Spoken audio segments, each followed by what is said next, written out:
Sí, dime. Qué pena, discúlpeme, es que no escuché muy bien el horario del lunes. Vimos que el lunes también era El lunes presencial. vamos a trabajar a esta hora, de 4 a 6 de la tarde. Listo. Y los jueves Y, 9-11. y los jueves 9-11, ¿ok? Muchas gracias, profe. Profe, yo Ok, ya puse a grabar, yo ya puse a grabar. listo. Entonces, como les digo, bienvenidos a este curso. Este curso se llama ATM. Este curso tiene dos componentes básicos. Tiene el componente de la ATM y tiene el componente de oclusión, ¿cierto? Dos cocos para los odontólogos. Normalmente esto es de lo que menos les gusta a los odontólogos. La ATM y la oclusión, pero la tenemos que ver. Los tenemos que ver bien vistos porque van a ser muy importantes para toda nuestra carrera. El curso es teórico práctico.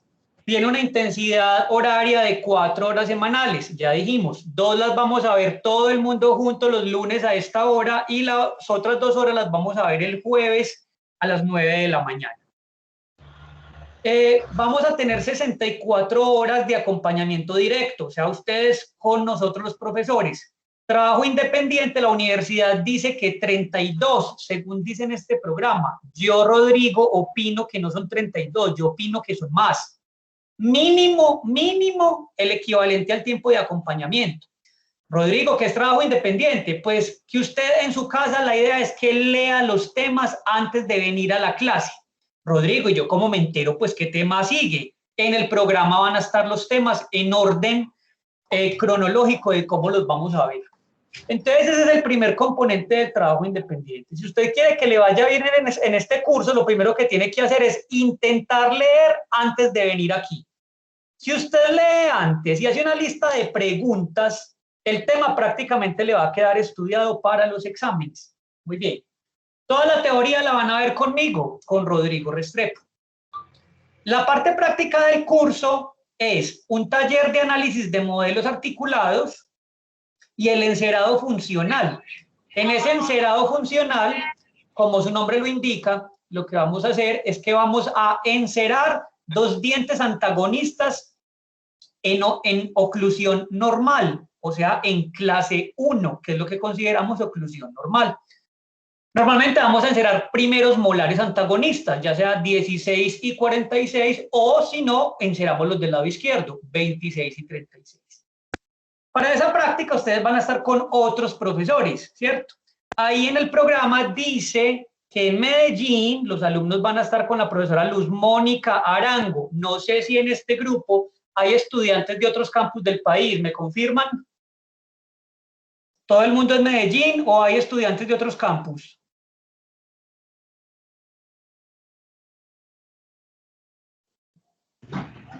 Creo que todos son de Medellín, profe. Bueno, entonces como todos son de Medellín, entonces en la práctica va a estar la doctora Luz Mónica Arango y va a estar otro profesor que estamos por confirmarles quién es, ¿cierto? Entonces la teoría van a estar conmigo, van a ser los primeros 2 meses y medio y en el último mes y medio van a tener más o menos 32 horas de práctica. Muy bien. Justificación, aquí está.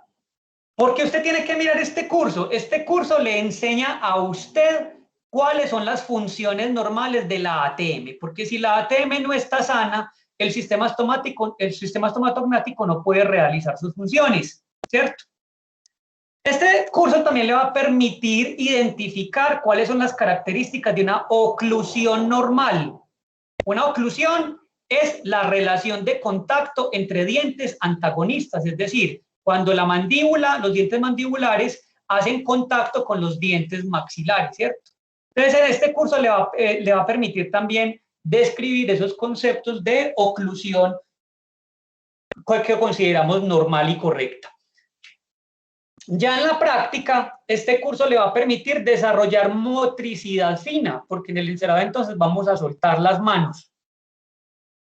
Todos los odontólogos recuerden que necesitamos desarrollar motricidad fina para poder realizar todas las actividades restauradoras que hacemos dentro de la boca. Y nos va a permitir entonces afianzar conocimientos a nivel práctico sobre esa oclusión que ya vimos teóricamente. Muy bien, ¿qué necesita previamente para que en este curso le vaya bien? Acordarse de toda la parte de anatomía y fisiología del sistema estomatognático que vieron el semestre pasado. ¿Con quién? Con la profesora Flor Ángela Villegas. Entonces, hoy vamos a empezar a recordar en la primera clase elementos entonces elementos entonces de esos que ustedes ya vieron, ¿cierto? Necesita morfología dental, tanto para la teoría como para el encerado funcional. Si ya se le olvidó la anatomía dental, tiene que volver a estudiarla, porque eso se lo van a pedir en el momento de la práctica, ¿cierto? Le vamos a pedir conceptos de biomateriales. Entonces, mire que van a necesitar conceptos sobre ceras, manejo de ceras, yesos y alginatos. Y ahí básicamente entonces estaríamos listos para comenzar este curso. ¿Qué inconvenientes tiene este curso? Este curso debería estar en el cuarto semestre, por lo menos, porque en este curso vamos a empezar a hablar de patologías de la articulación temporomandibular.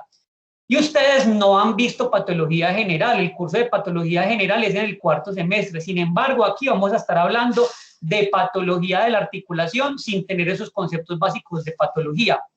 Eso les va a exigir un poquito más de esfuerzo a ustedes para poder entender el tema, pero por el momento no podemos mover el curso dentro de la malla curricular, entonces lo vamos a hacer como está planeado en el tercer semestre. Muy bien, ¿cuál es la competencia que queremos que usted desarrolle? Que usted pueda realizar procedimientos de rehabilitación oral, ¿basado en qué? En los conceptos de una ATM sana y de una oclusión que consideremos normal para el paciente. Vamos entonces a explicar las características de los tejidos y órganos que conforman la articulación, vamos a analizar las funciones de la articulación, o sea, los movimientos mandibulares en normalidad, y vamos a hablar de esquemas oclusales en los pacientes, que es lo que consideramos normal en niños, en adultos con dentición normal y en adultos que tengan prótesis. Muy bien. Aquí tenemos los temas.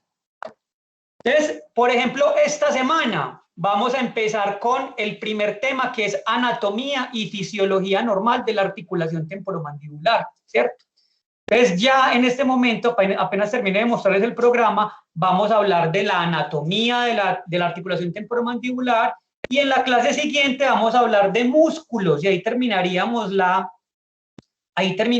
entonces la unidad 1. Ya después de ver anatomía y fisiología, vamos a mirar todos los movimientos mandibulares. Vamos a hablar de fisiología de la articulación, de movimientos mandibulares y de biomecánica. Y ya después que sepamos cómo es la articulación normal, vamos a hablar de patologías de la articulación temporomandibular, ¿cierto? Esto es lo que hace este curso un poquito más difícil para ustedes en tercer semestre porque no han visto patología general, pero igual entonces vamos a trabajarlo de la forma más adecuada posible. Ahí terminaríamos la parte de ATM y ya comenzando la unidad 3 vamos a ver toda la parte de oclusión. Entonces vamos a hablar de los determinantes de la morfología oclusal, tanto anterior como posterior. Vamos a hablar de relación céntrica. Vamos a hablar de escuelas de oclusión y vamos a hablar de puntos de contacto. Por allá vamos a terminar la teoría y ya finalmente entonces vamos a hacer el encerado funcional, ¿cierto? El encerado funcional. Aquí está el cronograma por semanas. Entonces en la semana 1, hoy vamos a ver la inducción, que es lo que estoy haciendo, y la anatomía de la ATM. Y la próxima clase vamos a hacer una clase sobre músculos masticatorios. Sin embargo, músculos masticatorios ustedes ya lo trabajaron el semestre pasado con la profesora Flor Ángela. Por eso en este caso va a ser una exposición. Entonces, ¿qué noticias les tengo yo a ustedes? El jueves a las 9 no vamos a tener clase magistral directa. ¿Qué les voy a dar el jueves? El jueves les voy a dar el espacio para que ustedes monten una presentación en PowerPoint. Escúchenme muy bien. Van a montar una presentación en PowerPoint en grupos. Mínimo de 4, máximo de 5 estudiantes. Entonces, ahorita mismo arman sus grupos como ustedes lo prefieran. Pero eso sí, Mínimo 4, máximo 5. No me van a decir, ay, no, es que somos 3, no, o somos 6, no.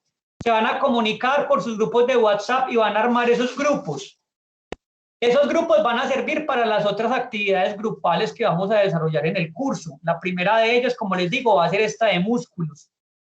No me tienen que entregar nada, simplemente van a hacer un estudio de los músculos masticatorios y accesorios de la masticación. Ustedes van a buscar fotografías, videos y nos van a hablar de origen, inserción, inervación, irrigación y función de esos músculos masticatorios. Eso lo vamos a socializar el próximo lunes. ¿De acuerdo hasta ahí?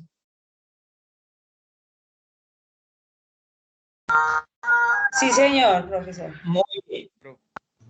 Profe, ¿Qué la semana? yo le hago una pregunta a los compañeros. Ellos ya tienen grupo de WhatsApp. Es que yo no estoy en ningún grupo de ATM. Yo tampoco estoy en ninguno. ¿Ya hay algún grupo de WhatsApp de ATM? No, señor, hasta hoy iniciamos, hasta hoy sabemos con quién estamos, no hay ningún grupo de WhatsApp. Bueno, entonces ahorita en el grupo de WhatsApp y en ese WhatsApp entonces se agregan todos y conversan entonces para que conformen los grupos para la exposición de músculos, ¿ok? Gracias, profe. Así como está esta semana aquí, está todo el resto de temas. Véanlo aquí. Miren que ya la semana entrante tienen quiz. La semana entrante tendrían quiz. Aquí dice que va a ser en la primera sesión, lunes, pero no va a ser ese día. Va a ser el jueves. O sea, de este jueves en 8 ya tendrían quiz de los primeros 2 temas. ¿Cuáles son esos primeros 2 temas? Anatomía, que la vamos a comenzar ya, y músculos, que los vamos a socializar el lunes, ¿ok? Entonces, en este programa, semana a semana, van a tener los contenidos y las bibliografías al frente. Miren, por ejemplo, aquí que les dicen que el tema de hoy, por ejemplo, es el capítulo 1 del libro de Okeson.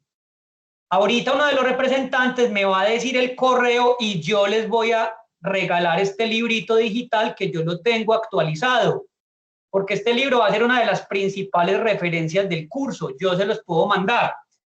O si hablan con alguien del semestre pasado, esa persona debe tener este libro porque yo se los envié, ¿cierto? Entonces, de ahí van a estudiar, por ejemplo, todo lo que voy a ver hoy está en ese libro. Ojo con músculos. Quiero que estudien músculos y que busquen músculos en libros de medicina, en libros de anatomía para medicina. No que lo saquen de cualquier parte, pueden sacar es fotos, pero toda la parte teórica que me la saquen de libros de medicina, de anatomía para medicina.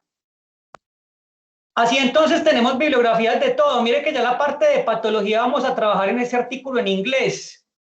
Después les explicaré cómo lo vamos a bajar, pero vamos a trabajar bastante con ese artículo en inglés. Y para la parte de oclusión, volvemos a Okeson otra vez.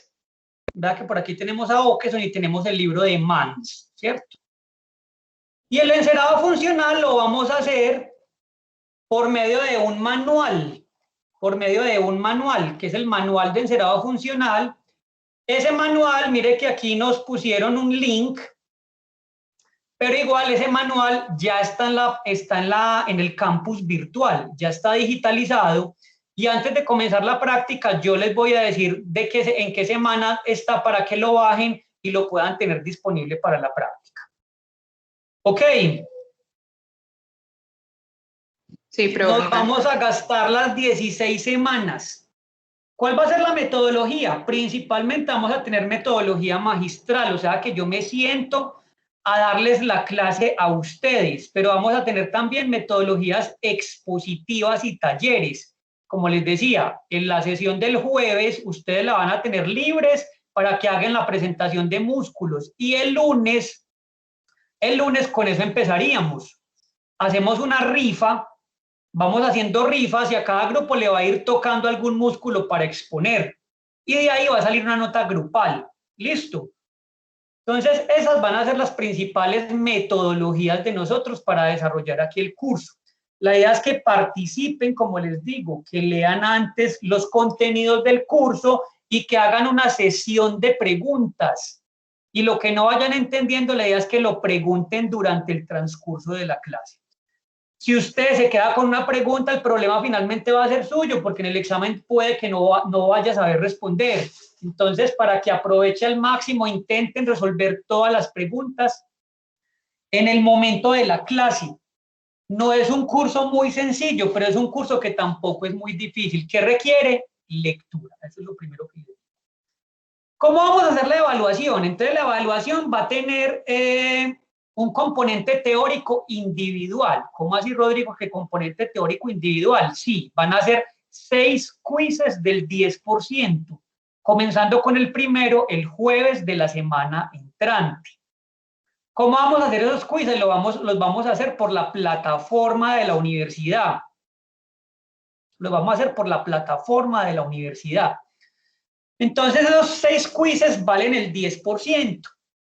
La semana entrante es el primero y va a incluir el tema de anatomía y el tema de músculos. 6 quizzes por el 10% ya iría un 60%, entonces de la evaluación. ¿Qué pasa con el otro 40%? Del otro 40%, 15 van a ser talleres y exposiciones. Mire que la primera exposición que van a hacer va a ser la semana entrante, el lunes. Va a ser la exposición de músculo, ¿cierto? También van a tener una exposición de desórdenes temporomandibulares. Van a tener un taller de tratamiento de ATM, véalo aquí, la actividad evaluativa 6, con un valor del 5%. Y van a tener el taller de análisis de modelos en el articulador, que ese lo van a hacer con sus profesores en la práctica. Hasta ahí vamos. Entonces son 15% talleres y exposiciones. Y el último 25%, ¿qué es? El encerado funcional que van a hacer con sus profesores. Normalmente el encerado funcional consta de 3 notas. Una nota de proceso que vale 9%, y una nota final de cada diente que usted enceró. Como van a ser 2 dientes, serían 2 notas por diente. Sería por cada molar un 8%. 8 y 8, 16 más 9, 25%. ¿Quedan claras las notas que van a ser sacadas en el curso? Sí, profe. ¿O alguien tiene alguna duda, sugerencia, inquietud o comentario? Profe, hola. Dímelo. Los actividades que son en grupo serían los mismos grupos de los 4 o 5 miembros, ¿verdad? Sí, la idea es que los mismos grupos que van a hacer el taller que van a hacer el jueves, que hagan los otros talleres. Si en el medio del camino ustedes ven que no se entienden con alguien, que alguien que es muy vago y no quiere hacer nada, ustedes me lo dicen con anticipación y me dicen, vea, fulanito y fulanita no va a participar en la rifa porque no estuvo en la elaboración del taller, y entonces ya hablamos con esa persona. Y si esa persona no se compromete, entonces esa persona saldrá de ese grupo y le tocará mirar qué hace. ¿Listo? Profe, yo tengo una pregunta. Por supuesto. No sé, o sea, yo entré un poquito tarde, no sé si lo mencionó antes de que yo entrara. ¿Las prácticas van a ser en qué fecha? Espérate que me pasó una moto y no me dejó ir. ¿Cómo fue? Que si las prácticas van a ser en qué fecha. Las prácticas son, no tengo la fecha exacta de comienzo de la práctica. Las prácticas van a ser en los horarios estrictos que la universidad les dio a ustedes. Y esas prácticas comienzan en febrero, marzo, comienzan a mediados de abril. Más o menos. ¿Te resuelve tu inquietud? Profe, muchas gracias. ¿Algo más? Sí, profe. No. Bueno, como ven, son 12 notas. Más de ahí no se puede. O sea, son demasiadas notas, demasiadas oportunidades para ganar. Como les digo, clave del curso, lea antes de la clase. Si me para bolas con lo que le estoy diciendo, la vida se le va a componer. Si no lee, es peor. Hay temas que son muy, muy complicados. Y si no lee, es peor todavía. Entonces, esa es mi recomendación. Lean antes de las clases. Muy bien, ¿qué más les tengo sobre el programa? Aquí está la bibliografía. Como les digo, un representante del grupo me puede mandar un correo y yo les mando el libro de Okeson, que es uno de los principales. Y ya les dije que a medida que vamos andando, yo les voy diciendo qué bibliografías entonces vamos a ir utilizando. Por el momento, Okeson está bien. Y para que trabajen el jueves, libros de anatomía para medicina, para músculos. Muy bien. ¿Qué materiales vamos a necesitar? Por el momento, ninguno. En el momento de la práctica, perdón, van a necesitar articulador, van a necesitar modelos tipo PKT montados en clase 1, eso lo vamos a discutir después. Van a necesitar entonces el PKT, que ya ustedes tienen porque ya han encerado con él. Van a necesitar ceras de colores, ahí dice verde, azul, roja, nos falta cera amarilla para conos y nos falta cera pegajosa, ¿cierto? Van a necesitar platinas y van a necesitar otras cosas. Esas otras cosas las decimos antes de que vayan a empezar la práctica para que las consigan, entonces por el momento no se estresen con eso. Muy bien. Asistencia no voy a llamar porque entonces perdemos media clase llamando a los alumnos. Es su responsabilidad estar aquí. Es su responsabilidad estar prestando atención y participando de las sesiones. Sin embargo, se dice que con 20% de inasistencia se le cancela entonces este curso. El problema, como les digo, el problema de la inasistencia es que igual usted no va a estar. Hay gente que igual entra a la clase y no para bolas, eso es como si no asistiera. El problema es que los exámenes entonces no van a ser capaces de responder a las preguntas que les vamos a hacer ahí. ¿Listo? Este programa entonces está en la plataforma, igual en este momento en el chat del grupo se los voy a compartir en este mismo momento.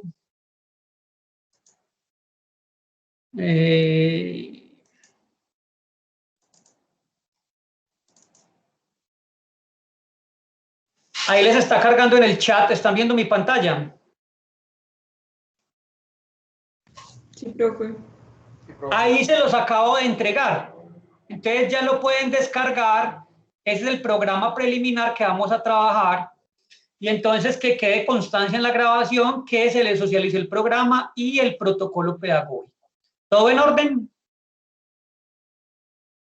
Sí, profe. Sí, profe. Yo Entonces, tengo una pues, duda. sí, dime. La actividad que vamos a hacer el jueves, si en el grupo tenemos alguna duda, usted nos daría asesoría. Sí, me escriben, me mandan correo. Listo, profe, gracias. Igual ya les voy a escribir aquí qué es lo que ustedes van a buscar en el chat. Entonces, exposición. Entonces vamos a trabajar de libros de anatomía para medicina. Entonces no va a ser de cualquier libro. ¿Qué van a estudiar? Origen, inserción, irrigación, inervación y función detallada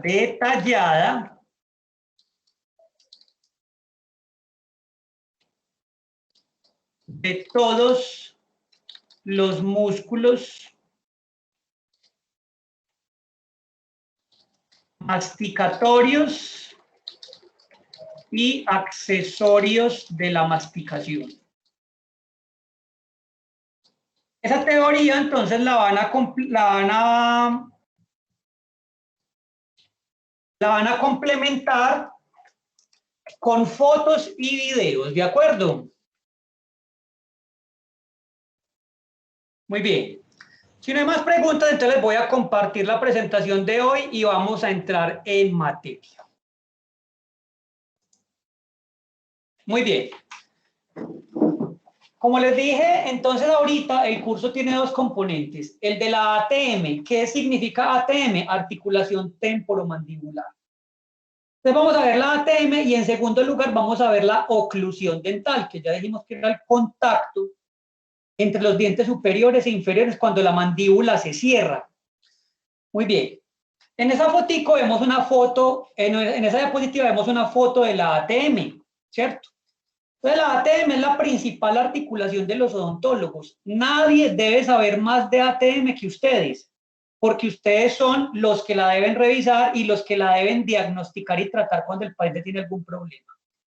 En esta foto vemos un corte sagital. No sé cuál de las dos ATMs estoy viendo, porque todos los humanos tenemos dos, una al lado derecho y una al lado izquierdo, ¿cierto? Ahí yo no sé cuál articulación estoy viendo, solamente sé que estoy viendo una articulación temporomandibular. Sé que este es el temporal y que esto de aquí es ¿quién? ¿Qué será esto? El cóndilo. El cóndilo. Y entre los dos vamos a tener interpuesto ¿qué? El disco articular o menisco articular. Muy bien. Como les decía, la articulación temporomandibular es la articulación de los odontólogos, es la principal articulación del objeto de estudio de nosotros. ¿Qué cuál es? ¿Qué estudiamos los odontólogos? El sistema estomatognático.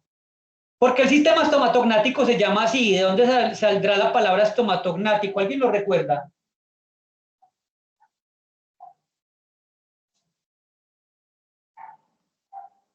¿Ustedes vieron embriología? ¿Por qué el sistema estomatognático se llama estomatognático? Profe, porque está compuesto por tejidos y órganos. Sí, pero es básicamente porque ¿cómo se llama la boca cuando se forma en la cuarta semana de vida? Se llama estomodeo primario. Entonces el sistema estomatognático se llama así es porque está formada por órganos que están alrededor de la boca. La boca, la cuarta semana, aparece en un embrión y se llama estomodeo primario. Entonces, en el sistema estomatognático vamos a tener un montón de conjuntos y órganos que tienen unas funciones muy claras. ¿Cuáles son las funciones del sistema estomatognático? Masticación. Masticación. ¿Qué sigue? Soporte. Masticación. Inclusión. Deglución. ¿Qué más? Respiración. ¿Qué más? Habla. Fonoarticulación. Fonoarticulación, y ya la función estética es un invento de la sociedad posmoderna, ¿cierto? Muy bien. Entre esos órganos, entonces, algunos de esos órganos me van a formar la ATM, ¿cierto? Entonces, en un humano siempre vamos a encontrar dos ATMs. Las ATMs, ¿por qué llaman así? Porque es la relación de contacto entre dos huesos, la mandíbula y los huesos temporales, ¿cierto? La mandíbula y los huesos temporales. Resulta entonces que todo el sistema estomatognático funciona gracias a la ATM. Por ejemplo, en este momento yo echándome toda esa cháchara estoy moviendo mi ATM. Si mi ATM me doliera, yo muy seguramente estaría callado o estaría limitando mis funciones para que la ATM no me doliera. Resulta que la ATM entonces está formada por huesos y va a haber un ligamento, un disco interponiéndose entre los huesos para que ellos no se toquen directamente. Pero para que esa ATM se mueva, deben haber ¿qué? ¿Quiénes son los órganos relacionados de mover las articulaciones? Los músculos. Los músculos. Entonces, todos los órganos del sistema estomatognático son pasivos, menos los músculos. Son pasivos. ¿Qué quiere decir pasivos? Que si no hay nadie que los muevan, ellos entonces no funcionarían. Entonces, en el sistema estomatognático, la mandíbula es ¿qué? Pasiva, el maxilar es pasivo, los dientes son pasivos, el periodonto es pasivo, el disco es pasivo. ¿Quién viene siendo activo? Los músculos, véalo aquí. Entonces, el único componente activo del sistema estomatognático son los músculos. ¿Cuándo nos vamos a dedicar a los músculos? Ustedes individualmente el jueves y el lunes vamos a hacer entonces esa presentación de los músculos. Los músculos del sistema estomatognático, los que mueven la mandíbula, ¿qué tipos de músculos son? ¿Estriados esqueléticos o lisos?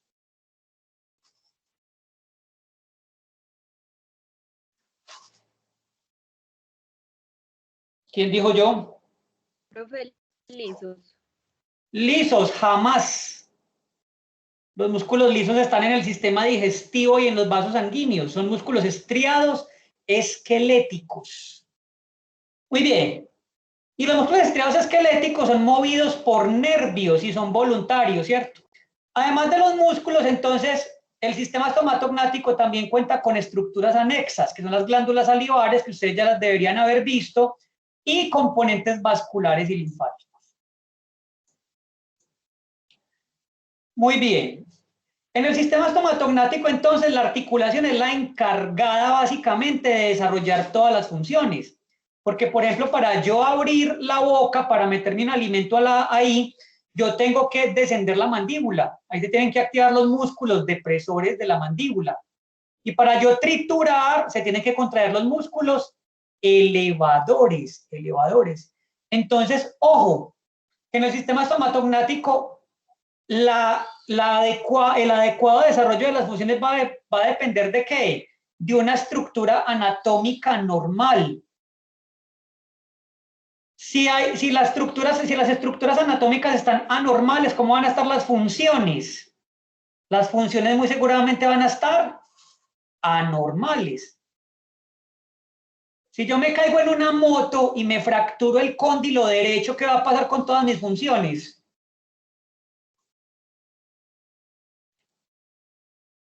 Van a quedar disminuidas, porque yo no voy a poder abrir y cerrar mi boca a voluntad, porque me va a doler, ¿cierto? Entonces, ojo que si la estructura anatómica es normal, la función es normal. Por lo tanto, entonces, las funciones van a relacionarse con la forma. Y si los diseños de la ATM y de los músculos están alterados, las funciones van a estar alteradas, ¿cierto? Entonces, la gran conclusión es que el sistema estomatognático es una unidad donde huesos, músculos, nervios, dientes, vasos sanguíneos, glándulas salivares tienen una relación entre su forma y su función. Y de su salud y armonía va a depender la función adecuada del sistema. ¿Claros hasta ahí? Sí, profe.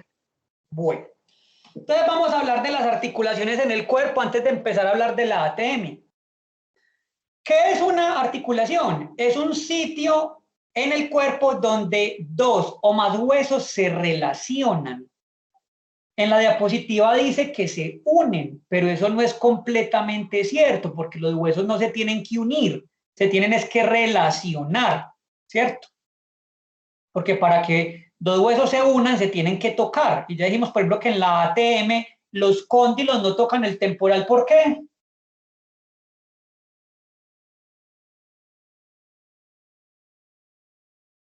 Por el disco, profe, Por el disco, y en muchas partes del cuerpo es así.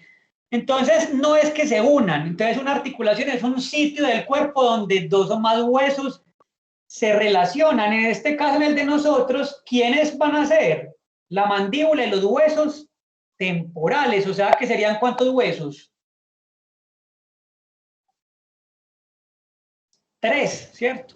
Porque es un hueso impar, que es la mandíbula, y tenemos 2 huesos impares. Muy bien. En el cuerpo hay diferentes tipos de articulaciones. Entonces, esas articulaciones van a tener un nombre funcional y un nombre estructural. El nombre funcional va a depender del rango de movimiento, Entonces, según el rango de movimiento, las articulaciones del cuerpo pueden ser diartrosis, anfiartrosis o sinartrosis. ¿Cuál es la diferencia? Que las sinartrosis no tienen movimiento, mientras que las diartrosis son articulaciones con gran capacidad de movimiento.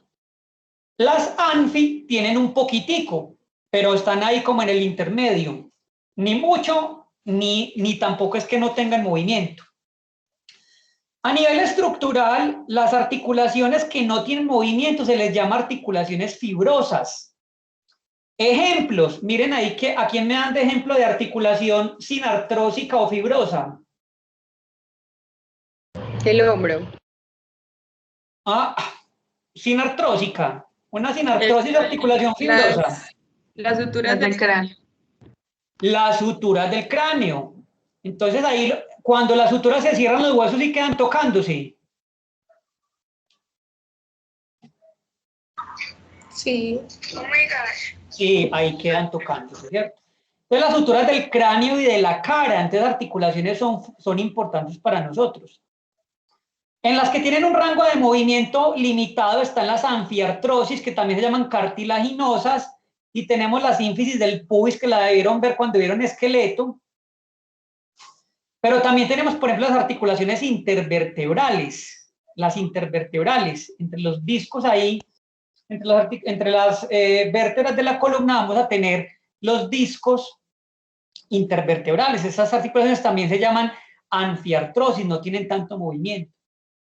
Y las diartrosis son las que tienen gran cantidad de movimiento. A nivel estructural, las diartrosis se llaman articulaciones sinoviales.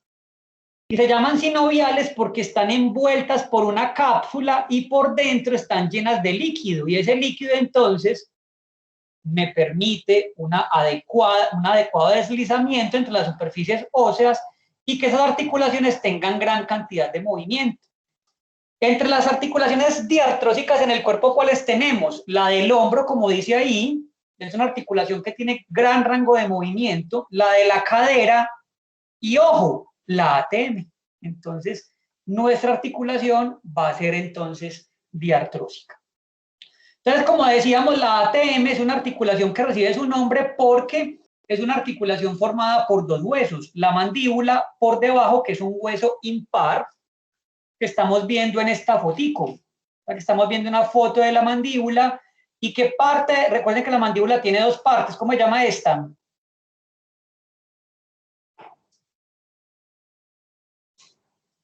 ¿Qué es esto? La rama. La rama, y esto sería el cuerpo. En la rama tenemos unas prolongaciones. Esta sería el cóndilo y esta la apófisis coronoides. Entonces serían los cóndilos los que participen de la formación de la ATM. Uno forma la ATM derecha y el otro forma la ATM izquierda. Y por otro lado el temporal. ¿Cómo se clasifica la ATM? Entonces, en primer lugar se clasifica como una articulación ginglimoide. Ginglimoide. Entonces, cada que le pregunten, ¿oíste? ¿Cómo describiría la ATM? Usted tiene que decir, la articulación temporomandibular es ginglimoide. ¿Alguien sabe qué significa ginglimoide? No. Es ginglimoide porque los dos cóndilos son capaces de girar y hacer un movimiento de bisagra, como el que hace una puerta. Mire que una puerta tiene varias uniones con los marcos, entonces hace un movimiento para atrás o para adelante. En este caso, la mandíbula puede hacer un movimiento también, que es un movimiento de bisagra, sino que no es para adelante y para atrás, sino que el movimiento de bisagra es ¿para dónde? Para abajo o para arriba, ¿cierto? Como nos muestra aquí. Entonces, cuando los cóndilos rotan sobre este eje, se produce el movimiento de apertura y cierre, y a ese movimiento se le llama movimiento de bisagra. Entonces, por eso la articulación temporomandibular es ginglimoide, porque es capaz de realizar el movimiento de bisagra. ¿Podemos seguir? Sí, profe. Muy bien. ¿Qué otro nombre tiene, qué otra clasificación tiene la articulación temporomandibular? Es una articulación diartrósica, o es una diartrosis. Y ya sabemos que ¿por qué es diartrosis? Porque es sinovial y porque tiene una gran cantidad de movimiento. Tiene gran cantidad de movimiento. Tiene movimiento en los tres planos del espacio. La mandíbula se mueve en el plano vertical para hacer el movimiento de apertura y cierre. Pero también tiene movimiento en el plano anteroposterior. ¿Qué movimientos hace la mandíbula en el plano anteroposterior?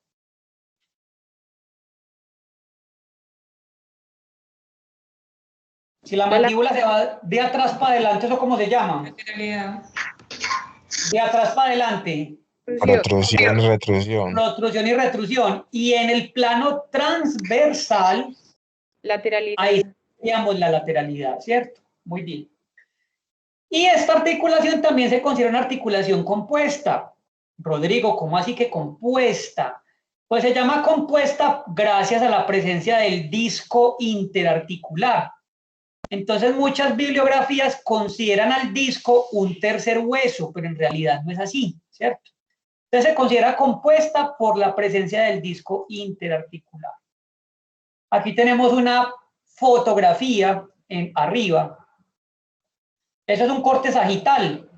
Y estoy viendo una de las articulaciones. Yo aquí sí puedo decir si la ATM es derecha o izquierda. ¿Quién me dice si lo que estamos viendo en esta foto es derecho o izquierdo?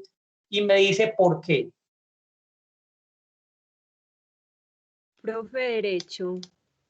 ¿Y por qué es derecho? Auditivo. Porque se ven los músculos pterigoideos.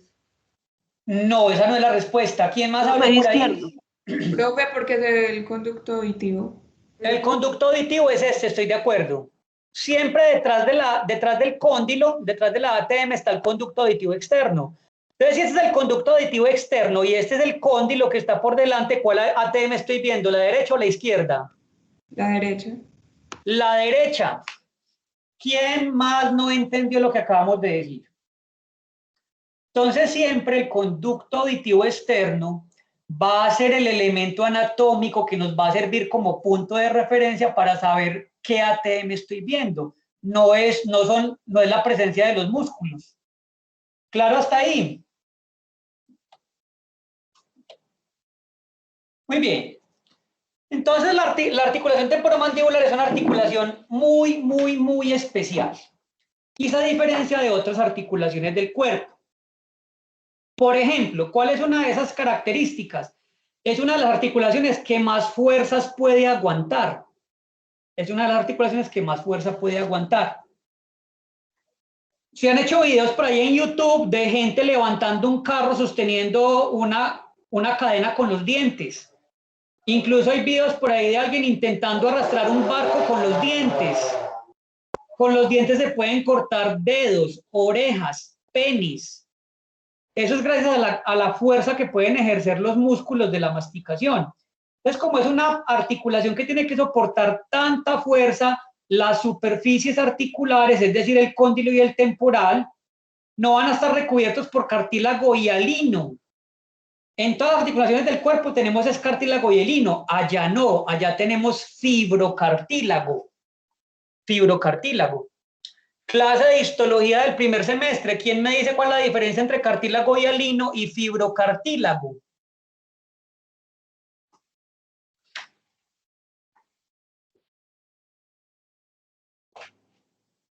¿Quién? Ya ahí entramos con problemillas. Si no nos acordamos de eso, entonces no entendemos muy bien. ¿Por qué la ATM, en vez de tener cartílago hialino, tiene que tener fibrocartílago?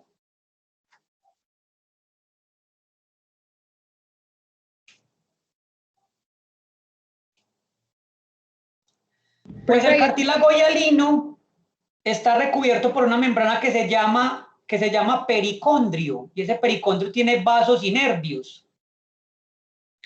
Y si ahí en las superficies articulares hubieran vasos y nervios, cada que uno cerrara la boca y hiciera fuerza, esos vasos se reventarían y se formaría toda una hematoma.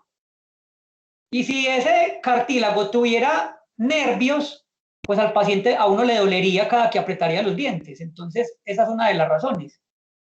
¿Qué otra característica tiene el fibrocartílago que lo diferencia del cartílago hialino? Tiene más fibras colágenas que células. Y la pregunta es, ¿por qué en esa articulación que aguanta tanta fuerza es mejor que haya más fibras y menos células?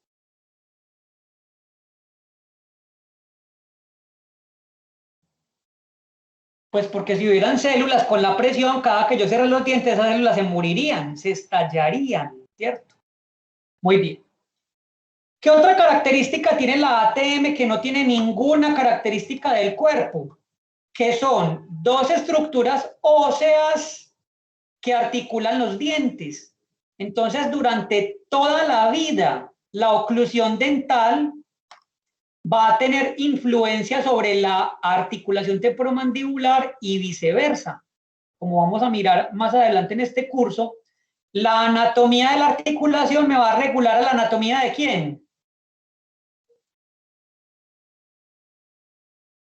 De los dientes. De los dientes. Esa es una característica también importante. Y por último, ¿qué otra característica tiene la ATM que la hace distinta de otras articulaciones en el cuerpo? Entonces mire que tiene una cápsula. Y esa cápsula por dentro, entonces me deja la articulación como compartimientos cerrados llenos ¿de qué? De líquido. Pero resulta que en la ATM esa cápsula es invadida por un músculo. ¿Cómo se llama este músculo? Pterigoideo superior externo. El pterigoideo externo superior, que va a entrar, va a romper esa cápsula y se va a pegar ¿de quién?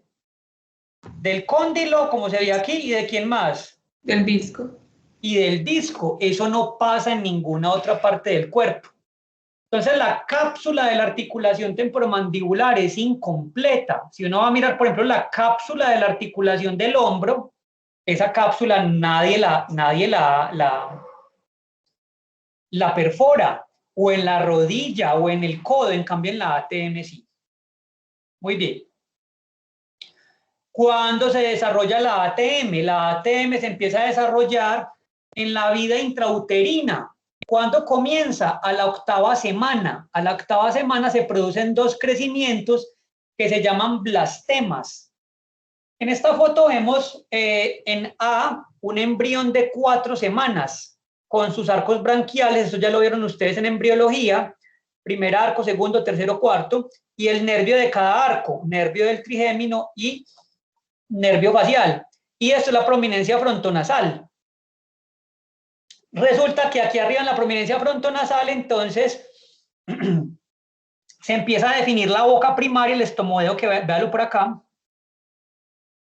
Y entonces se forman esos 2 crecimientos o blastemas. Uno se va a llamar condilar y otro se va a llamar glenoideo. Ya de esos 2 blastemas se van a originar entonces ciertas cosas. Del blastema condilar, ¿quién se va a originar? El cartílago que me va a dar lugar al cóndilo, pero también eso me va a dar lugar a la porción inferior del disco, y a la porción inferior de la cápsula articular. El blastema glenoideo, por su parte, me va a originar la eminencia articular, que ahorita la vamos a mirar con más calma, y me va a formar la región posterior y superior del disco y la región posterior de la cápsula. Aquí vemos un feto, ya esto no es un embrión, esto es un feto porque esto ya está al borde del nacimiento, y vemos entonces cómo se va a originar entonces la ATM. Por aquí vamos a tener parte del blastema glenoideo y por aquí tendríamos parte del blastema condilar. Muy bien. Rodrigo, ¿y cómo se forma el disco? Eso no debe ser muy difícil, pues, que se forme la cavidad glenoidea, el cóndilo y que en la mitad quede el disco. Sí, es un proceso más o menos complicado. Resulta que en la semana 12 de gestación, que ya uno no es embrión, sino que es feto, porque embrión es hasta la final de la 8ª semana, las células proliferan, y llega un momento en que son tantas que se quedan sin nutrición, no les llega sangre ni nutrientes. Entonces, algunas células empiezan a morir. Entonces, gracias a la apoptosis de ciertas células, tanto abajo como arriba, queda en la mitad lo que se va a convertir entonces el disco articular. Y ya una vez que se forma el disco articular, arriba va a quedar un espaciecito y abajo va a quedar otro espaciecito donde las células se murieron. Y a eso se le van a llamar cavidades o compartimientos articulares, y siempre en la articulación temporomandibular vamos a tener 2 compartimientos, un espacio superior y un espacio inferior, ¿cierto? Muy bien. El disco articular es muy especial y va a cambiar durante toda la vida. Inicialmente el disco está conformado por tejido mesenquimatoso indiferenciado, o sea, células que todavía no han decidido qué es lo que quieren ser. Pero después vamos a ver que se convierten en fibroblastos. Muy bien, aquí tenemos un niño que puede estar ya lactando, ya nació y se está alimentando de la leche materna. ¿Qué vemos? Vemos el hueso temporal, que es este, y vemos una articulación temporomandibular muy plana, porque recuerden que el cóndilo va a ocluir va a relacionarse ¿con quién? Con una fosa, con una depresión. Pero resulta que en nuestros primeros años de vida esa depresión no está formada. La pregunta es, ¿qué es lo que hace que se vaya formando la cavidad glenoidea, esa depresión donde el cóndilo se va a ir metiendo? ¿Qué es lo que hace que eso se forme?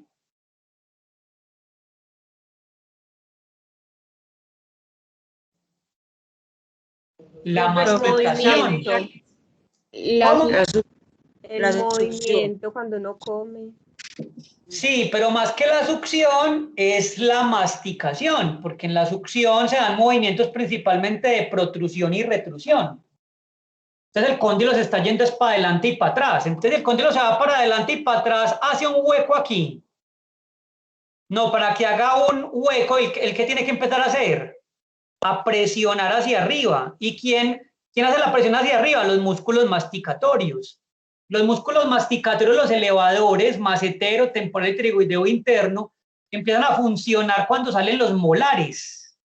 Esos músculos empiezan a desarrollar bien cuando salen los molares. Entonces son las fuerzas de la masticación, no de la succión, lo que hace que se vaya empezando a formar la depresión que se va a convertir en la cavidad glenoidea. Durante toda nuestra vida, esa cavidad glenoidea va a ser remodelada gracias a esas funciones masticatorias. Si el muchachito solamente come sopas, licuados, ¿usted qué puede esperar de esa fosa? ¿Que le quede muy profunda o muy plana? Plana.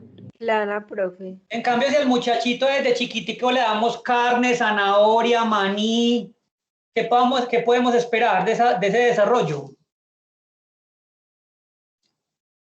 Que eso se me va a desarrollar muy bien y que la cavidad glenoidea va a tener una profundidad adecuada y que la cabeza del cóndilo va a ser bien redondita. Hasta ahí vamos. Muy bien.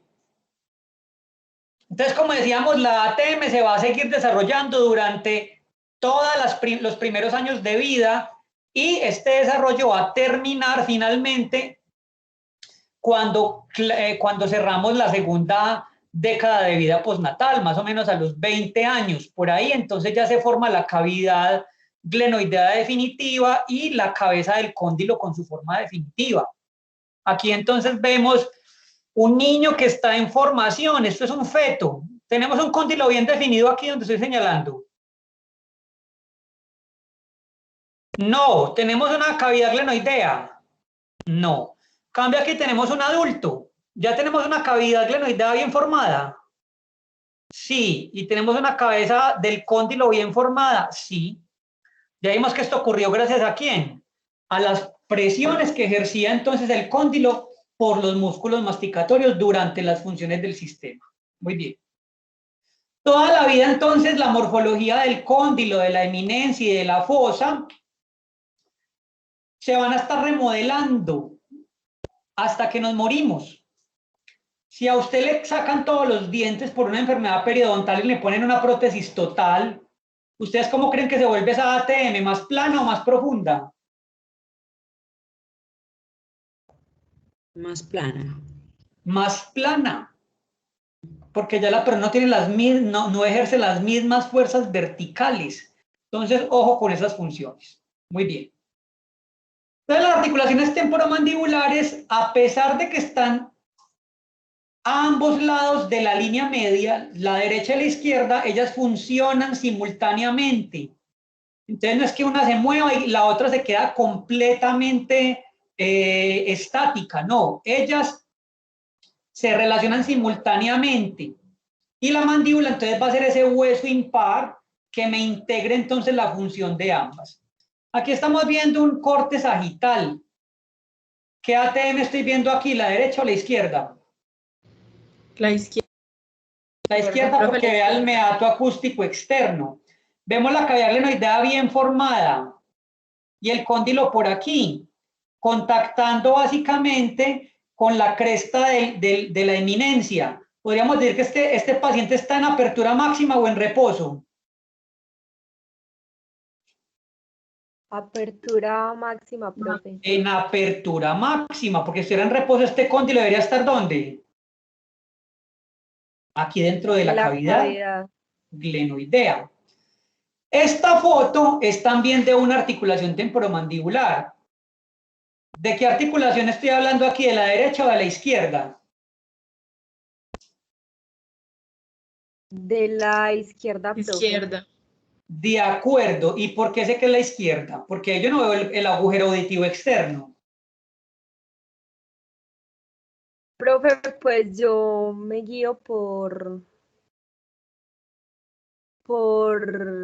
los ligamentos, el ligamento que hay ahí. ¿Y qué tiene este ligamento que te guía? Ese es el ligamento temporomandibular, profe, ¿no? No. Mire que está la articulación temporomandibular, pero es la izquierda. Pero yo veo que la ATM está totalmente rodeada o envuelta ¿por quién? Por una cápsula, véala ahí. Y eso por dentro está lleno de líquido, ahí no puedo ver el disco, tendría que romper la cápsula. Yo sé que es la izquierda, sí, pero yo no estoy viendo el agujero auditivo externo, es porque estoy viendo la articulación ¿por dónde? Desde adentro, como si yo estuviera parado en la línea media. Y yo porque sé que estoy viendo la parte interna de la articulación y no la externa como aquí. Hay algo aquí que me dice que yo estoy mirando esto desde adentro. ¿Quién me dice que lo estoy mirando desde adentro? ¿Alguien sabe cómo se llama esto? ¿Qué, profe? La língula. La língula, y la língula o espina de Spix ¿está dónde? En la parte interna de la rama. Entonces yo estoy viendo la ATM izquierda, pero es una vista medial. Y lo sé porque estoy viendo la cara interna de la rama mandibular porque aquí está la língula. ¿A quién le quedan dudas sobre lo que acabo de decir? ¿Ninguna? Muy bien. Entonces ya vamos a entrar a profundizar en los elementos anatómicos de la ATM. ¿Qué es lo que conforma la ATM? La ATM está conformada primero por dos huesos con sus superficies articulares, o sea, el temporal y la mandíbula. En segundo lugar tenemos el disco, en tercer lugar tenemos los ligamentos, en cuarto lugar tenemos las cavidades sinoviales y por último tenemos los músculos. Hoy nos vamos a dedicar a esto y el jueves ustedes se van a dedicar a esto y lo vamos a socializar el próximo lunes. Empecemos con las superficies articulares. Entonces, los dos huesos que participan son el temporal y la mandíbula. Entonces aquí me están mostrando una foto muy bonita. Eso es una vista sagital de un cráneo humano. Y estoy viendo qué lado, derecho o izquierdo. El derecho. Jamás. El izquierdo, porque vea el conducto auditivo externo aquí y vea la órbita ocular aquí. Y vea el arco cigomático. Entonces es el temporal. Esta foto que me está mostrando, que la ATM, ¿qué parte del hueso temporal ocupa? Porque es que el hueso temporal es muy grande. El hueso temporal, cuando les enseñaron anatomía, les debieron decir que tiene 5 porciones. Esta es una porción del temporal, ¿cómo se llama? ¿Cómo se llama esto? La apófisis mastoides. Esta es la porción mastoidea. Esa otra porción del temporal, ¿cómo se llama? Estiloides. La porción estiloidea. Esa otra porción del temporal, ¿cómo se llama esta? Escamosa o escama. ¿Esta porción cómo se llama? Otra porción del temporal, ¿cómo se llama esta porción del temporal?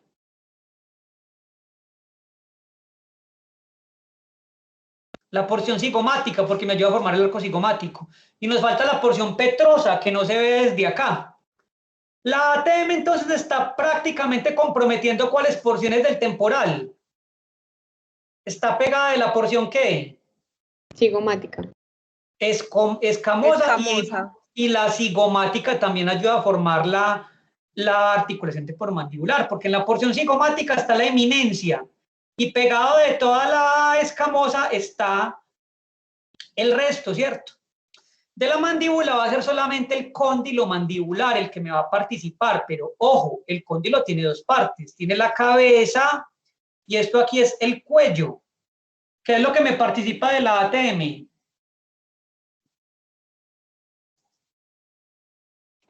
La cabeza. Véalo aquí. Otro corte sagital, ATM derecha, vea el conducto auditivo externo. Miren la cabeza del cóndilo metida ¿dónde? En la cavidad glenoidea. Muy bien. Entonces vamos a hablar de esas superficies articulares. ¿Qué de especial tienen? Entonces vamos a hablar del cóndilo mandibular. El cóndilo mandibular en una persona que ya creció lo suficiente. ¿Cómo tiene que ser ese cóndilo morfológicamente hablando? Ese cóndilo debe ser fuertemente convexo, tanto en sentido anteroposterior como en sentido transversal. Sin embargo, va a ser más convexo en sentido anteroposterior. Rodrigo, ¿cómo así que convexo? Pues convexo es redondeado, ¿cierto? Redondeado. Véalo aquí. Aquí me están mostrando el cóndilo mandibular. Estas son dos vistas. En A estoy viendo el cóndilo desde una vista anterior y en B lo estoy viendo desde una vista ¿qué? Posterior. Entonces me dicen que el cóndilo es redondeado o convexo en sentido antero, posterior, y también debe ser convexo en sentido medio lateral. Véalo aquí. Eso es convexo. Sí, profe. Si estuviera plano sería normal. No. Si tuvieran hundido por aquí sería normal. No. Si tuviera una cresta como de gallo y punta saliéndole por todos los lados, ¿sería normal? No. Entonces la superficie del cóndilo debe ser convexa en sentido anteroposterior y ligeramente convexa en sentido medio lateral, ¿cierto? Debe ser entonces lisa y debe estar recubierta ¿de qué? De fibrocartílago, no de cartílago hialino, no de cartílago hialino. El cóndilo va a tener dos polos, cada cóndilo tiene dos polos, tiene un polo lateral y un polo medial. Este cóndilo es el cóndilo derecho. Estoy viendo el cóndilo derecho, vista anterior, vista posterior. Este es el polo lateral y este es el polo medial. ¿Por qué se llama el polo medial? Porque es el polo que mira hacia dónde.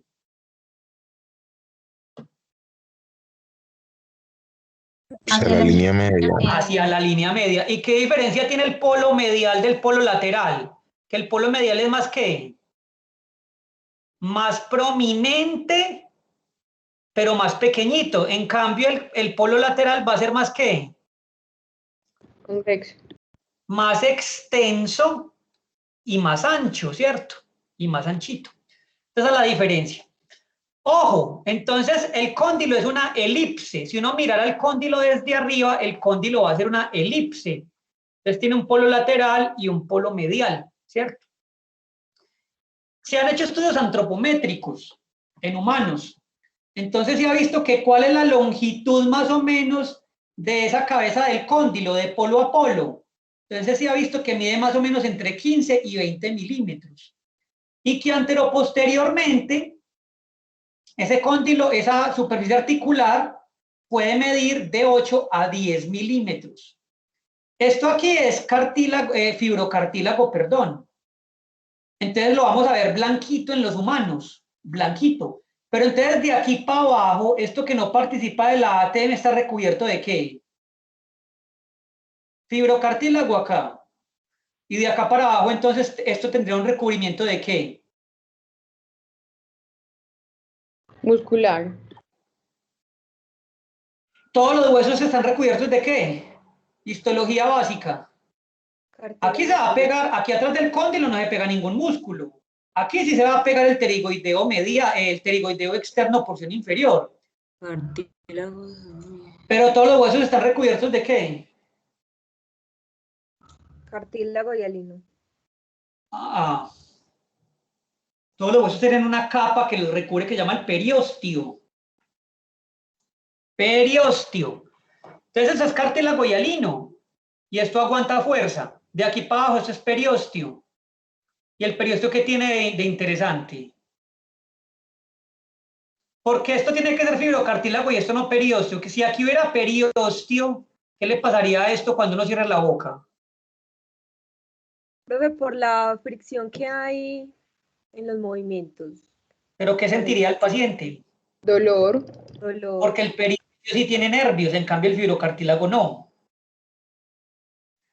Y también se le formarían hematomas porque el periósteo tiene vasos sanguíneos, el fibrocartílago no.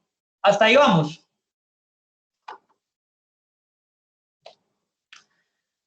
Miren aquí lo que les decía. Esto es una vista posterolateral de la mandíbula. ¿Desde qué lado lo estoy viendo? Posterior. Posterior, pero ¿desde qué lado la estoy viendo? Esta. Izquierdo. Desde el izquierdo. ¿Cómo se ve el cóndilo que tiene forma elíptica? Algo aquí. Y vea la elipse acá. ¿Cómo se ve? Blanquito. Porque eso es ¿qué? Fibrocartílago. De aquí para abajo, ¿esto es qué? Periósteo. Tiene puro periósteo la mandíbula. Polo medial, polo lateral. Esta foto es muy interesante. Esta foto es una vista superior de la mandíbula donde me está mostrando los dos cóndilos, el izquierdo y el derecho, y me está mostrando los dos polos, el lateral y el medial. Y me están diciendo que si yo trazo una línea imaginaria que me atraviese el polo lateral al polo medial, me está diciendo que esa línea es ¿qué? Es paralela al eje horizontal o es oblicua. Profe, oblicua. Es oblicua, entonces a esa línea imaginaria que me atraviesa el polo lateral, al polo medial la voy a llamar eje ¿qué? Eje condilar. Ese es el eje condilar. Y esa línea normalmente es oblicua con respecto al eje horizontal. Entonces mire que siempre entre el eje condilar y el eje horizontal se va a formar un angulito que puede ir ¿de qué? De 0 hasta 30 grados en los humanos. En los humanos. A ese ángulo, ¿cómo lo llamamos? El ángulo de Bennett. Ese es el ángulo que me determina el movimiento de lateralidad. De lateralidad. Entonces, entre mayor sea el ángulo de Bennett, entre mayor sea este ángulo que está formado por el eje condilar y el eje horizontal, mayor voy a esperar yo que sean los movimientos de lateralidad de mi paciente. ¿Claro hasta ahí o no? Aquí es donde empieza a poner buena la cosa. Rodrigo, ¿y eso a mí me interesa? Pues obviamente que sí, porque eso es difícil verlo en un paciente, sí, porque yo lo tendría que matar y quitarle la mandíbula a ver cómo está la inclinación de esos ejes. Pero de todas maneras, eso nos interesa mucho porque todos los pacientes son diferentes. Y recuerden que este ángulo se lo intento yo poner al articulador. ¿Sí se acuerdan que en el articulador uno pone el eje lateral? Le pone el ángulo, la guía condilar y la guía lateral. Esta guía lateral, entonces uno la pone de 0 a 30, asumiendo que el paciente es normal y que la angulación entonces de esa guía de Bennett está entre 0 y 30 grados. ¿Ok? ¿Podemos pasar? Sí, profe. Vamos a ver de la cavidad glenoidea. Entonces la cavidad glenoidea está situada por delante del hueso timpánico. La bibliografía dice que la articulación temporomandibular está en la porción escamosa del temporal, pero ojo, si somos estrictos, ya dijimos que también está en la porción ¿qué? Cigomática, véanla aquí. Entonces, en el hueso temporal vamos a tener dos estructuras importantes. Una depresión, que es esta, que es la cavidad glenoidea, también llamada fosa mandibular. Fosa mandibular. Y vamos a tener una prominencia en forma de pirámide invertida, que va a ser el tubérculo articular. Así se llama, tubérculo articular. O también se puede llamar cóndilo del temporal en algunas bibliografías. Aquí está con esas rayitas. Miren que ese tubérculo articular parece una pirámide invertida y tiene dos vertientes, una anterior y una posterior. Vean la posterior aquí. Resulta que la vertiente posterior de la eminencia es lo mismo que ¿qué? Viene siendo que lo mismo que ¿qué? Que la parte anterior ¿de quién? De la cavidad glenoidea. ¿Claro hasta ahí? Mire que la parte anterior de la cavidad glenoidea es lo mismo que ¿qué? Que la vertiente posterior ¿de quién? Del De la tubérculo. eminencia articular. Hasta ahí vamos. Muy bien. Entonces, ojo con la cavidad glenoidea, porque la cavidad glenoidea va a tener dos porciones. Esta que es la anterior, que es lo mismo que ¿quién? Que la vertiente posterior de la eminencia. Y esta parte de atrás de la cavidad glenoidea es otra porción. Rodrigo, ¿y eso para qué sirve? ¿Yo para qué tengo que saber eso? Pues muy sencillo. Resulta que de toda la cavidad glenoidea, ¿ustedes creen que cuál es la parte que más recibe fuerzas? ¿Esta de aquí o esta de acá? ¿Cuál está diseñada para soportar fuerzas?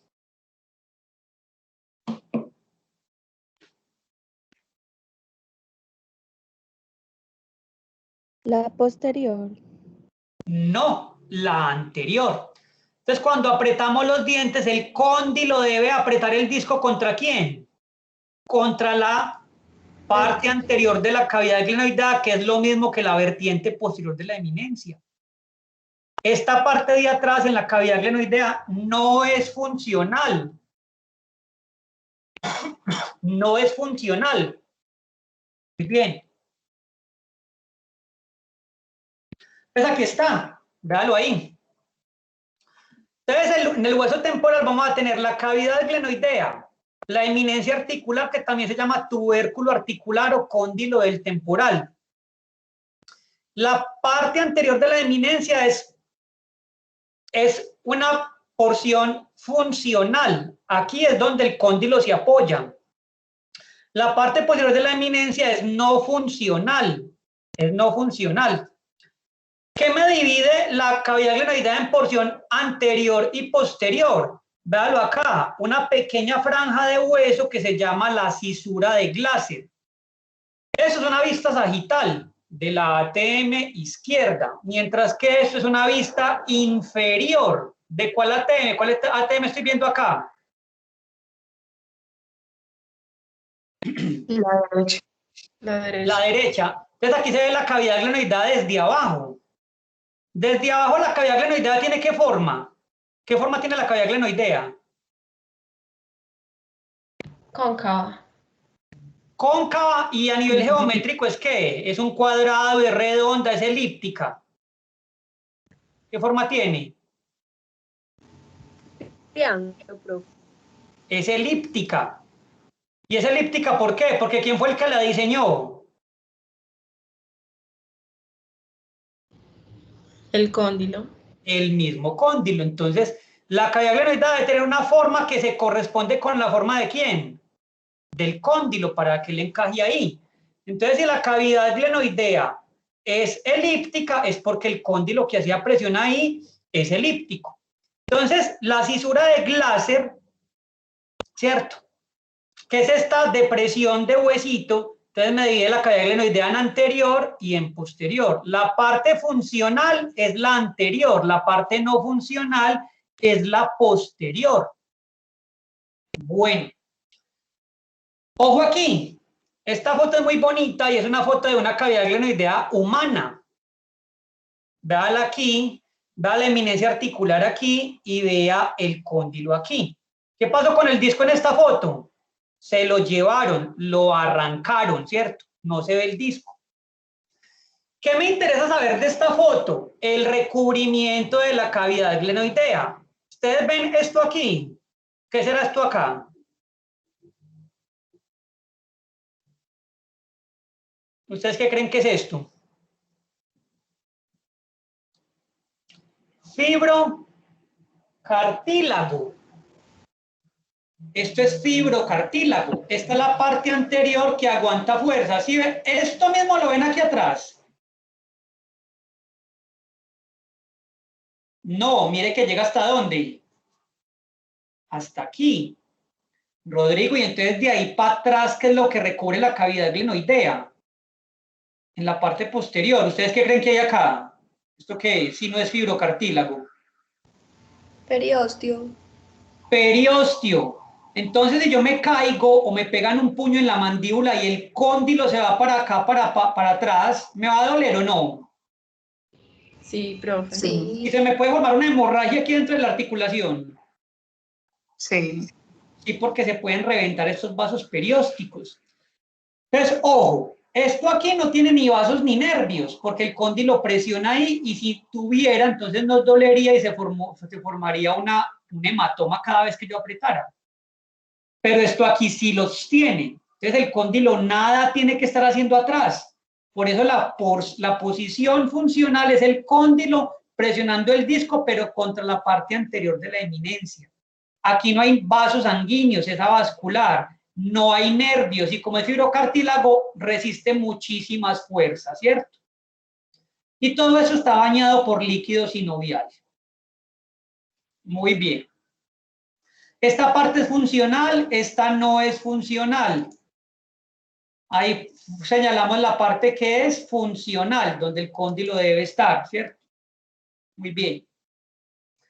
Entonces aquí vemos una articulación. ¿Esta es la derecha o la izquierda? La derecha. La derecha, totalmente de acuerdo. Vea el meato acústico externo, vea el cóndilo aquí, vea el tubérculo articular aquí, la cavidad glenoidea por aquí y vea el disco acá. Y mire el cóndilo presionando el disco contra la porción anterior de la cavidad glenoidea, que es lo mismo que la porción posterior de la eminencia. ¿Sí o no? ¡Ojo! Entonces, esto es fibrocartílago en el cóndilo. Esto es fibrocartílago aquí en la parte anterior de la eminencia. Y debajo de ese fibrocartílago, ¿qué hay? Y debajo del periósteo, ¿qué hay? Vamos a tener entonces huesito. Esto es huesito esponjoso, ¿sí lo ven? Esto es huesito esponjoso. Muy bien. Entonces, ojo con los lugares donde la ATM puede resistir fuerzas. Son los lugares donde vamos a tener fibrocartílago, donde hay periósteo, no. No puede haber esfuerzo de la ATM. Muy bien. Eso es un corte coronal.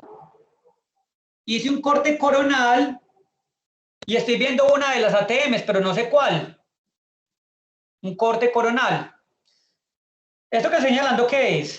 ¿Qué es lo que estoy señalando? ¿Qué estructura anatómica? Esto de acá. Profe, el cóndilo. Lateral. Y que el polo lateral, me gustó esa respuesta, porque el cóndilo es todo esto, vean. Eso es el polo lateral, eso es el polo medial. ¿Y eso es qué?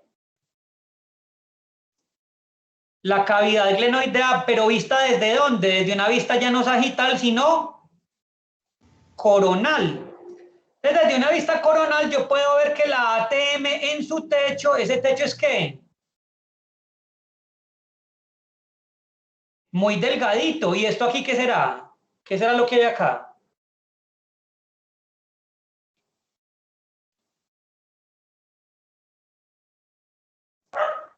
Profe, ¿Qué hay acá? seno. ¿Cómo? Un seno. Un seno, no. Vas por ahí, porque es una cavidad. Eso ahí es una cavidad, pero en esa cavidad, ¿qué hay? Donde cierra la profesora Flor Ángela Villegas, aquí me imagino cómo los tendría. Porque estoy seguro que se los enseñó. Esta es la fosa craneal media. Aquí está el lóbulo temporal del cerebro. Entonces, mire que la articulación tiene una estrecha relación con el encéfalo. Si a usted le dan un golpe en el mentón, pero desde abajo, y el cóndilo se va para arriba, ¿usted qué riesgo tiene? ¿Qué le pase acá?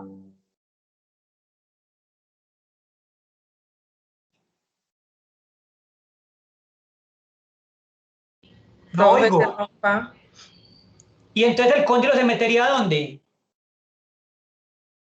Golpearía el cerebro, y eso es muy grave o súper bien, no, normal. Muy Tanto gravísimo, gravísimo. Entonces, ojo con el techo de la cavidad glenoidea, es un muy delgadito, no soporta presiones, por eso en boxeo ese golpe está prohibido, a usted no le pueden golpear la mandíbula desde abajo. La circulación sanguínea puede detenerse. Y si hay entonces una entrada, se produce una concusión cerebral y eso es gravísimo, ¿cierto? Muy bien. Ya sabemos que hay un trabeculado óseo ya en la masa interna del cóndilo, tanto como de la cavidad glenoidea, ¿cierto? Y ya las superficies articulares en condiciones normales nunca se van a tocar directamente. ¿Por qué nunca se van a tocar? Porque vamos a tener el disco. Vamos a tener el disco interpuesto entre ambas. Vamos a tener el disco interpuesto ahí. Véalo acá. Entonces, nunca en un paciente normal se debería tocar la vertiente posterior de la eminencia con la cabeza del cóndilo. Siempre el disco está ahí para amortiguar fuerzas, ¿cierto? Muy bien. Entonces, cuando yo aprieto mis dientes, esa fuerza ocurre aquí, no sobre el techo de la cavidad glenoidea, ni hacia atrás de la cavidad glenoidea, porque ya vimos que esas partes son no funcionales. Ellas no están recubiertas de fibrocartílago, sino de periósteo, Entonces el cóndilo se va para arriba o se va para atrás, riesgo de patología. Listo, hasta ahí vamos. ¿Dudas sobre las superficies articulares? ¿Podemos continuar?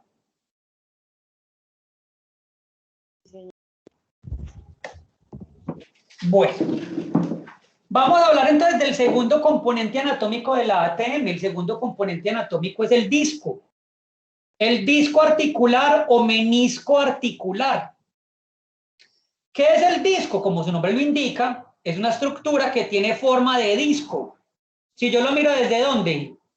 ¿Desde arriba o desde abajo?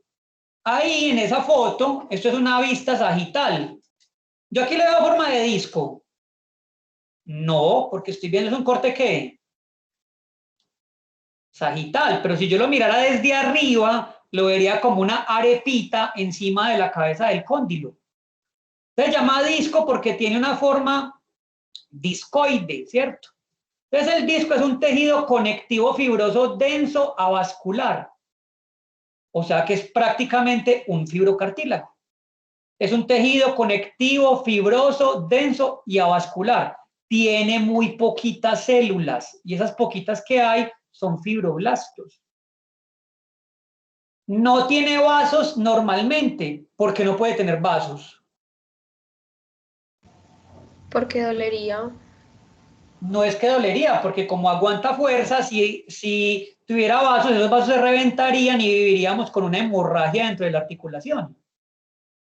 Y ahora sí viene lo de la compañera, tampoco tiene nervios.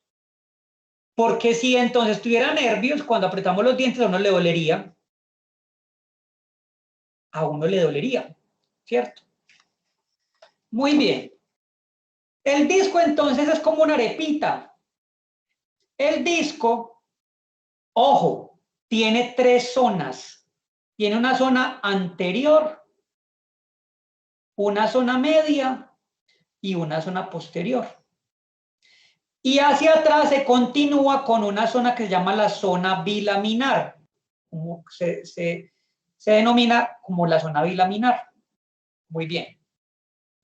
El disco es cóncavo convexo. Cóncavo convexo. La pregunta es, ¿el disco dónde es convexo? ¿Arriba o abajo? Abajo. El disco es convexo arriba, él es redondito arriba. Él es redondito arriba. Y abajo es cóncavo. Abajo es cóncavo para adaptarse ¿a quién? A la cabeza del cóndilo que es convexa. ¿Sí me hago entender? Arriba es convexo para adaptarse ¿a quién? A la fosa que es ¿qué? Cóncava. Y abajo es cóncavo para adaptarse ¿a quién? A la cabeza del cóndilo que es convexa. Claro ese término, ¿o no?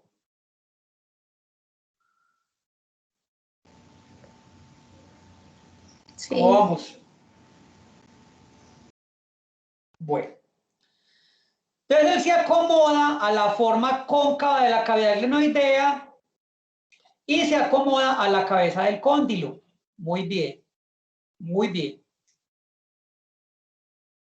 De las tres zonas del disco, la más delgada es la zona media y ahí es donde el cóndilo debe presionar contra la vertiente posterior de la eminencia. ¿Cuánto creen ustedes que debe medir esta zona? Se han hecho estudios en humanos y se ha encontrado que la zona media del disco puede medir hasta medio milímetro. Medio milímetro en condiciones normales, súper delgadita. ¿Sí o no? Súper delgadita. La zona anterior, que es esta, no recibe fuerzas del cóndilo normalmente. Y es una zona que mide más o menos de 1 a 2 milímetros. Esta zona de acá, la zona posterior, es la más gruesa y forma como un talón. Forma como un taloncito para que el disco no se vaya ¿para dónde? Para adelante. Forma como un taloncito para que el cóndilo no se vaya para adelante. Esa zona posterior donde está el mouse en este momento mide más o menos de 3 a 4 milímetros normalmente. Normalmente. ¿Cierto? Normalmente. Muy bien. Hablemos entonces del disco. El disco en toda su circunferencia está pegado de la cápsula. Entonces, si yo mirara desde arriba el disco, yo vería como una arepita. ¿Pegada de quién? De la cápsula por todas partes.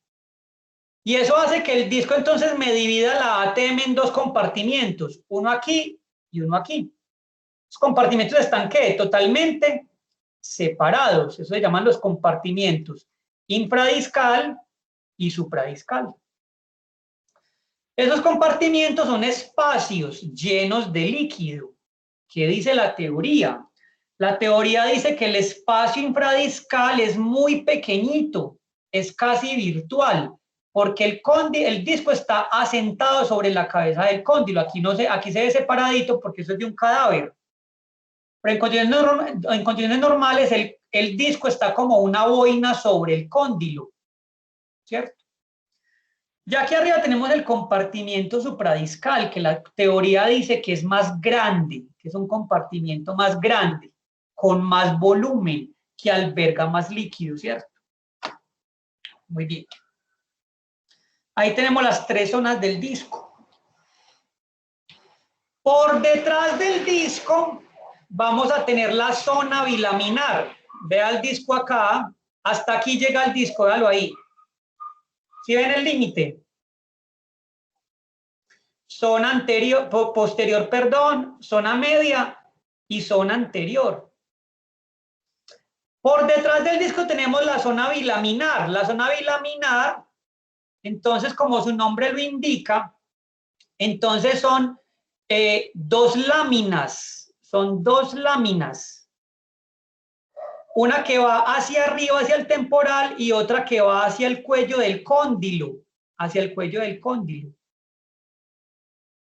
Y entre esas dos láminas hay un tejido conectivo laxo, ya no es un tejido conectivo denso como por ejemplo el del disco, sino que es un tejido conectivo laxo. ¿Cuál es la diferencia entre un tejido conectivo laxo y denso? Histología de primer semestre.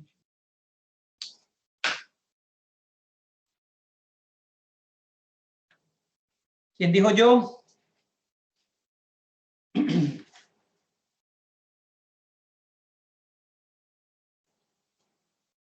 ¿Cuál es la diferencia entre laxo y denso?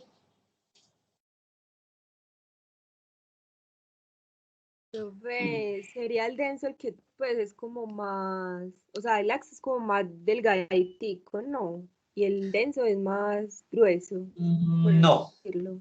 ¿Qué es lo que hace a un tejido conectivo denso que sea denso? Las fibras, pues que predominan como las fibras del tejido. Esa es la respuesta. ¿Cómo es tu nombre? Sara. Sara tiene razón. Entonces el tejido conectivo denso es denso porque tiene más fibras colágenas que células. En cambio, el tejido conectivo laxo tiene más células que fibras. Entonces, entre estas dos láminas vamos a tener un tejido conectivo laxo que se llaman los tejidos retrodiscales. Y ahí hay muchas células y hay muchas, ¿qué? Vasos sanguíneos y nervios. Aquí sí hay nervios. Entonces, si el cóndilo se va para atrás y me tritura o me golpea estos tejidos retrodiscales, ¿qué le va a pasar al paciente? ¿Le va a doler? Sí, señor. Horrible, le va a doler horrible, se le va a formar un hematoma ahí, se le va a inflamar, ese cóndilo se le puede desplazar. Entonces, ojo con eso. Ojo con eso. Muy bien. Esa zona bilaminar, entonces, va a ser la continuación posterior del disco articular. Y ojo, va a tener abundantes vasos y abundantes nervios. Aquí vamos a encontrar ramas del nervio auriculotemporal, como vamos a ver más tarde, va a ser el principal nervio de la ATM. Otra pregunta, ¿este paciente está en reposo o está en máxima apertura?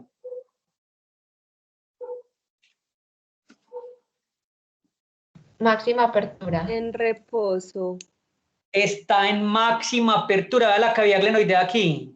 Vea la vertiente posterior de la eminencia. Y mire que aquí el cóndilo está presionando ¿a quién? ¿A la vertiente posterior de la eminencia o a la cresta de la eminencia? A la cresta de la eminencia. Mire que aún en máxima apertura, en condiciones normales, el cóndilo debe presionar ¿qué parte del disco? La zona media. La zona media, que es la más delgada. Muy bien. Ojo, entonces el disco se inserta en la cápsula como una arepita, excepto en una zona. ¿En qué zona? El disco no está pegado de la cápsula. En la parte anterior. Porque en la parte anterior, ¿qué pasa? El pterigoideo externo se mete para pegarse del disco. Ustedes miren que el disco está pegado ¿de quién? Primero que todo, ya dijimos que en toda su circunferencia el disco está pegado ¿de quién?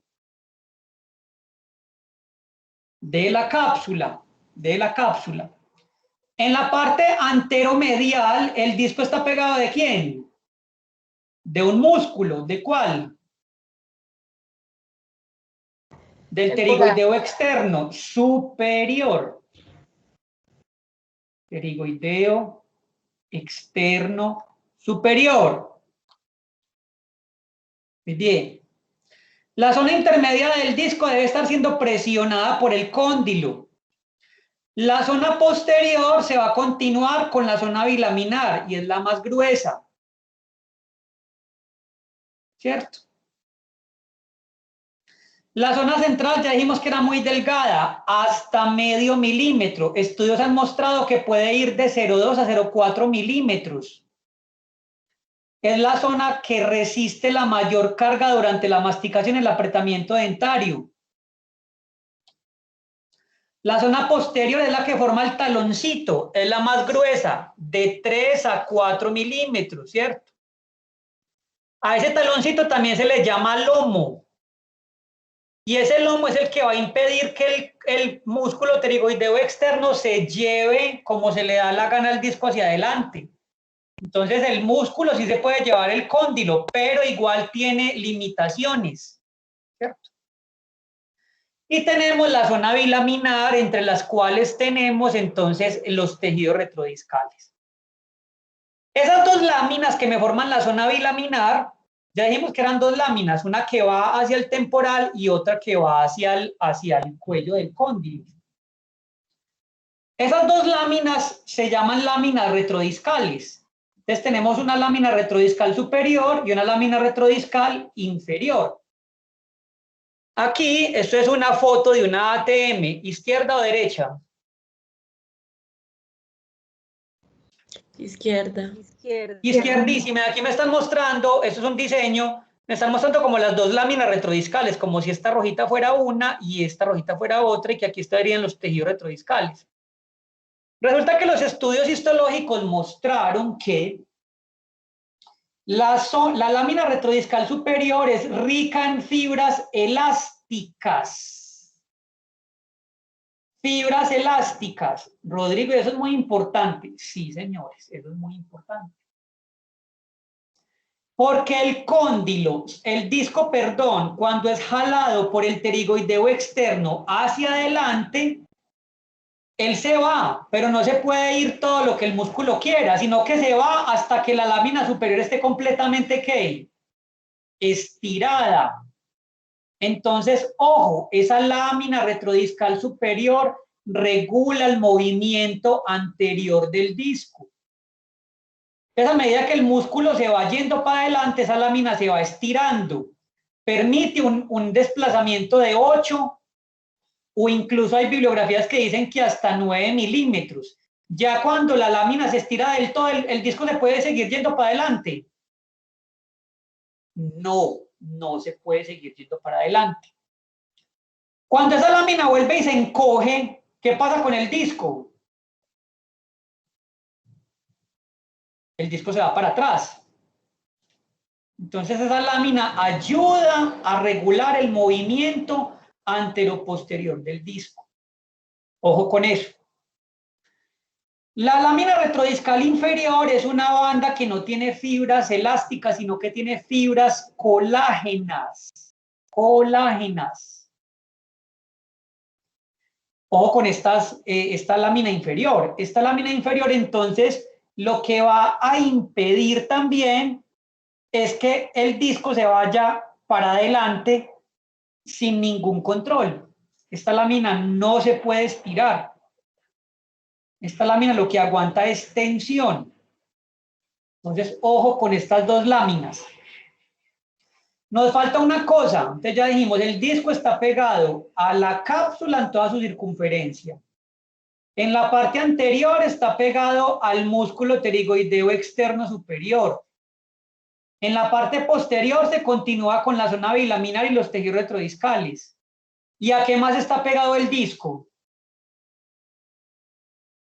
Está pegado a los polos del cóndilo por medio de los ligamentos discales. Está unido a los polos del cóndilo por medio de los ligamentos discales. Eso lo vamos a ver en la próxima clase.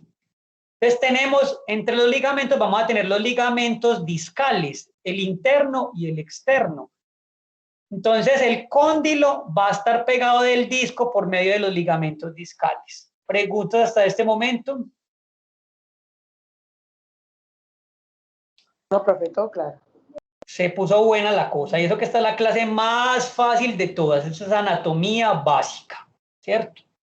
Entonces ya sabemos que el disco es el que me separa la articulación en dos espacios independientes que se llaman los compartimientos infradiscal y supradiscal. Vamos a dejar hasta aquí, faltan 10 para las 6.